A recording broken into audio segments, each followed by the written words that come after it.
So I've been shiny hunting a lot in Pokemon Legends ZA, and I've gotta say, this game really made me raise an eyebrow. Because on one hand, this might be the most fun shiny hunting has ever been. But on the other hand, it might also be the point where shiny hunting stops feeling like shiny hunting.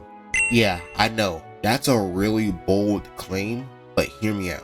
Shiny hunting in Legends ZA is fast paced and honestly a little wild. Within just days of release, players discovered new methods of hunting, from bench sleeping to stair resetting and fly spamming. These are the primary ways players are using to reset spawns sufficiently around them. And the craziest part, it all works. You can do any of these for just a few minutes and already find a shiny Pokemon. It's efficient, accessible, it makes the process feel almost addictive.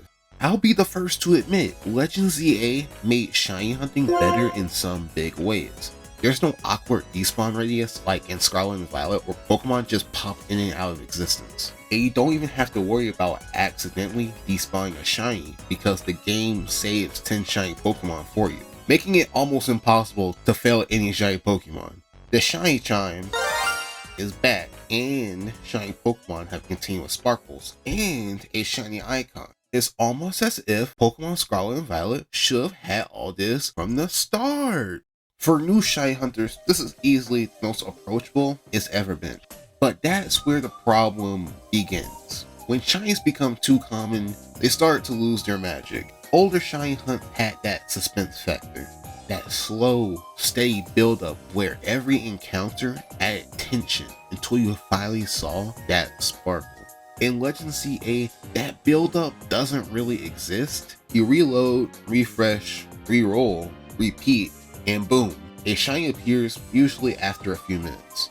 Don't get me wrong, it's still exciting to some degree, but it's also more mechanical and less emotional. There's a difference between hunting a shiny and manufacturing one. With a system like this, it becomes less about the journey and more about gaming the system. Some of y'all might say, I don't have to do any of this. I can just run around Lumio to shiny hunt. However, you're still spawning in a ridiculous number of Pokemon regardless of what you're doing. You're always spawning in so many Pokemon at once. It's a level we've never seen before in any game. And that leads us to the biggest threat shiny hunting has ever faced: automation. When a game makes shiny hunting this predictable and this effortless, it's only a matter of time before players find a way to automate it. And when you look at that, they've already found a way. We've already seen people use macros and turbo controllers to run these hunts in the background. And when that happens, the meaning behind shiny hunting honestly disappears to me. There's no luck, no story, or human effort in the process. You're just letting a machine do what's supposed to be one of the most personal and exciting parts of a Pokemon game. Legends ZA unintentionally made this easier than ever to do, and there are a lot of areas that can easily be exploited. Now, I'm not blaming Game Freak for this, but they had to have known that some people would find exploits. I mean, there's even another exploit found where you can overload spawns and find more Pokemon you're usually not supposed to see. When shiny hunting becomes this efficient, it blurs the line between actually playing the game and letting a macro do it for you. And that's something that could genuinely hurt the future and integrity of shiny hunting. It's going to be hard to discern a shiny Pokemon that was hunted with genuine effort versus a shiny Pokemon that someone slapped a macro on to hunt for 8 hours. Don't get me wrong, I'm not saying Legends ZA ruined shiny hunting. This is still one of the best shiny hunting experiences we've ever had, but I do think it's a turning point. Shiny hunting has always been about balance between effort and reward, challenge and payoff. In past games such as X and Y, you could see this balance. There were easy ways to find shinies, but you had to still actually try. Not everyone could pick up the Pokerare and just farm shinies easily. It was a method where you had to learn the ins and outs before fully reaping the benefits. If it gets too easy, we lose the thrill.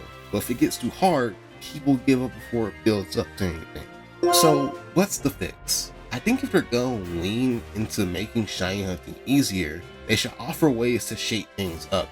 For starters, it's really bizarre that mass outbreaks didn't return in ZA, which I think fits right in. Imagine running through the streets of Lumios, then out of nowhere, you see a massive horde of Patrax. Or if it's raining, you can see a massive group of Goomy huddled up next to a river. This doesn't just make shiny hunting more interesting, it adds immersion to the actual gameplay. Another thing they could have added was swarm Pokemon. Have Pokemon from other parts of Kalos briefly appear in Lumios for a day or two. Imagine running through Wild Zone 18 and instead of seeing Salamence and Bagon, you see a Hydreigon and Dino. Imagine that all the Weedle and Kakuna briefly turn to Caterpie and Metapod. The Magikarps in the river briefly disappear and Basculin starts appearing. What about instead of seeing Bumblebee, you see Zigzagoon? Adding just 30 or 40 additional Pokemon via swarms would have added so much to the overall shiny hunting and playing experience. There's so much potential here. Game Freak just needs to keep the balance in mind, while also giving the player more to do. At the end of the day, I've had an absolute blast shiny hunting in Legends ZA so far. The hunts are fun, and finding a shiny in Lumios still gives me that rush and excitement I've always loved.